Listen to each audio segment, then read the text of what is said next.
Priests are those men who decide to dedicate their life to God, who serve the religious community by teaching faith and prepare them. A person you trust blindly, but what happens when all this is only appearance? Today I will show you the 5 worst priests in the history. Pope Leo V. A member of Italy's powerful Medici family, Pope Leo had a fondness for the most extravagant luxuries and was a great admirer of art, so he financed some of the most important works of art in the Renaissance with church money and left it almost bankrupt a few years later. To help recover some of what he had spent, he devoted himself to selling indulgences, which is giving money to the church to buy forgiveness for sins. Time later, he began to charge for takeout a dead relative out of the purgatory. In 1990, the Diocese of Harrisburg received a letter from a former Mount Carmel High School teacher alleging that Joseph Peace was a danger to the church.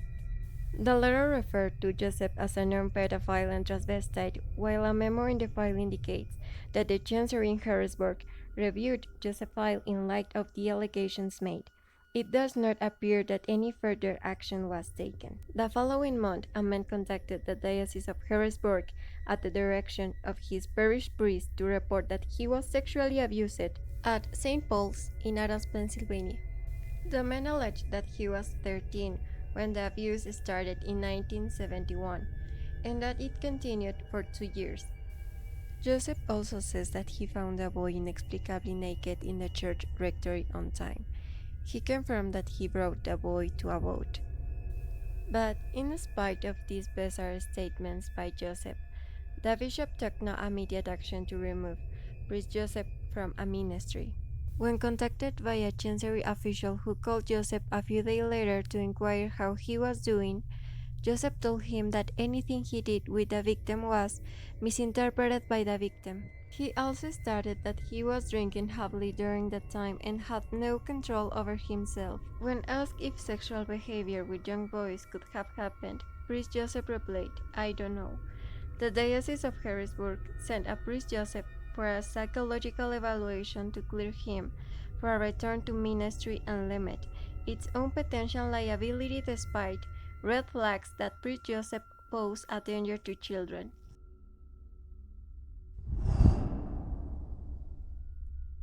June 13, 2019, Hugo Leonardo Chavez appears lifeless with signs of torture.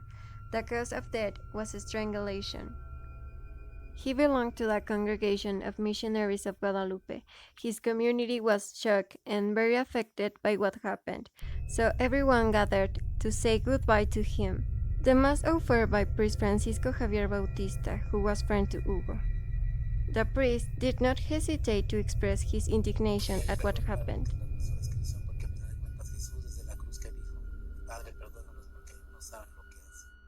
The investigations was progressing and they discovered that Hugo was at Priest Francisco's house hours before his death. A message also appears in which Hugo says that he is going to spend the night there. A video from security cameras appears in which 2 men leave Hugo's body in his van. One of those men was Priest Francisco Javier. After they arrested the Priest Francisco, all the people who appreciate him were enraged and defended him.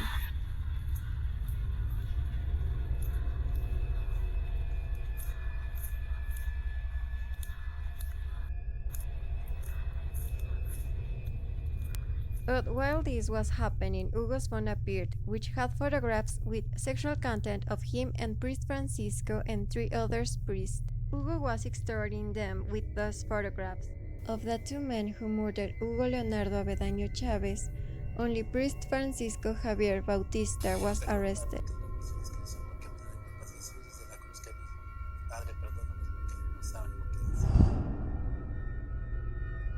Octavian of Tusculus, better known as John XII, he was the illegitimate son of Alberico II, and he was imposed by his father elected pope when he was less than 18 years old.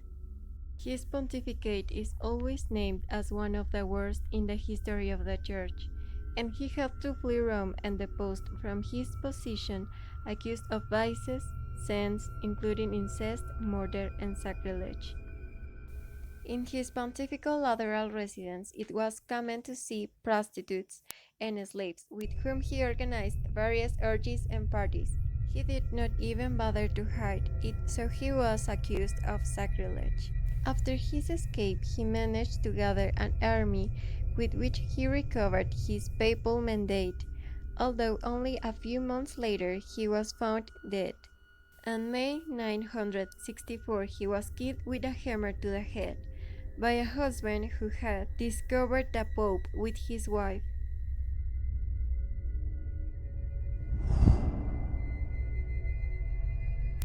Early as 1987, the Diocese of Pittsburgh was receiving complaints regarding the priest George Sirwes.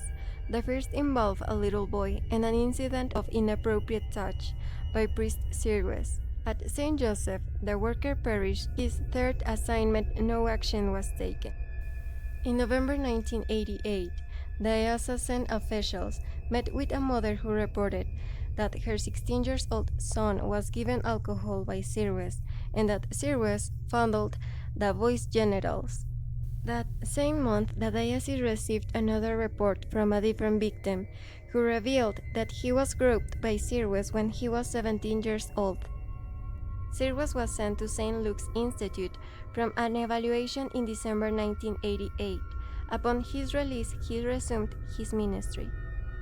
Many years later, during the course of its investigations, the grand jury uncovered a ring of predatory priests operating within the diocese who shared intelligence or information regarding victims. As well as exchanging the victims amongst themselves, they used to give them gold crucifixes so they could know which child was abused. This ring also manufactured child pornography on diocesan property, including parishes and rectories. This group included George Sirwes, Francis Pucci, Robert Woke, and Richard Sula. This group of priests used violence and sadism in raping their victims. Sirwes was murdered in his apartment in Havana, Cuba in 2001. Thanks for watching. If you like the video, like, share, comment, and subscribe to see more videos like this. If you have video recommendations, please let me know in the comments below.